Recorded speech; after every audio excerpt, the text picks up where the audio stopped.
Assalamu alaikum and welcome to your Stock Sense Morning Brief. I'm Malik and it's Wednesday, December 17th, 2025. Yesterday, the KSE 100 index experienced a slight retreat, reflecting a market grappling with mixed signals. Looking at yesterday's session, the KSE 100 index settled at around 170,450 points, shedding nearly 300 points from its previous close of around 170,740. This modest decline translated to about a 0.2% drop for the day. Trading activity remained robust, with a volume of nearly 1.2 billion shares changing hands and a total traded value exceeding 53 billion rupees. Market breadth leaned negative as we observed 290 stocks decline against 161 that advanced, with 31 remaining unchanged. This suggests a cautious sentiment pervaded the market, with some investors taking profits amidst the prevailing conditions. Turning to sectors, we saw a mixed impact on the index.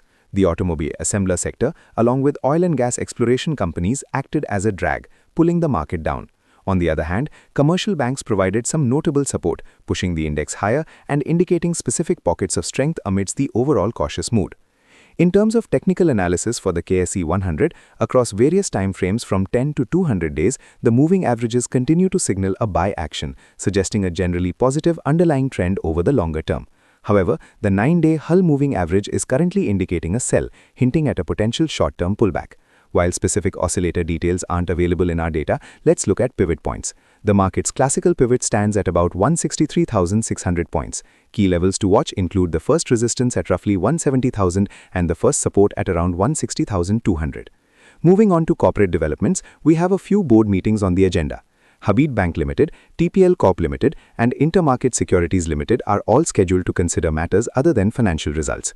Meanwhile, Habib Sugar Mills Limited will be reviewing its annual accounts for the year ended September 30th, 2025.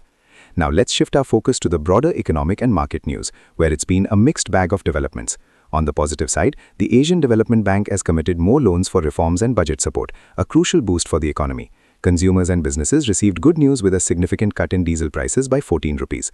Pakistan is actively pursuing an oil deal with Russia, which could help secure energy supplies, and the Prime Minister has directed speedy power sector reforms, including privatization.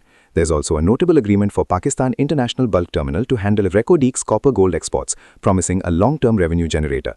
Furthermore, Fauji Foundation's partnership with Binance for a crypto push signals innovation, and the rupee has recorded gains against the US dollar, which is always welcome. However, some significant concerns persist. Businesses are expressing panic due to an ongoing transporter strike, which is crippling supply chains and impacting many industries. There's also the ongoing challenge of rising consumption coupled with declining exports, creating a current account dilemma that needs careful management. Industry leaders have also voiced their opinion that the recent policy rate cut was too meager to address major challenges, reflecting continued concerns about the cost of doing business. Now, let's examine the institutional activity from yesterday. We saw foreign institutions as net sellers, offloading roughly $2.9 million worth of equities. However, local institutions stepped in to absorb this selling, emerging as net buyers by nearly the same amount, about $2.9 million. Delving deeper into the local breakdown, mutual funds were notably strong buyers, with net purchases of over $9.3 million. On the selling side, individuals were prominent, with net sales of over $4.1 million, followed by companies who were net sellers of nearly $2.9 million and foreign corporates with over $2.2 million in net selling. This indicates that local institutional players, particularly mutual funds, played a crucial role in balancing the market against foreign outflows. My take on yesterday's market action is that we observed a clear tug-of-war, with foreign selling largely absorbed by local institutional confidence, particularly from mutual funds. The macroeconomic landscape presented both tailwinds, such as the ADB loan commitments and the diesel price cut, and significant headwinds like the ongoing transporter strike impacting supply chains and the persistent current account pressures from rising consumption and declining exports.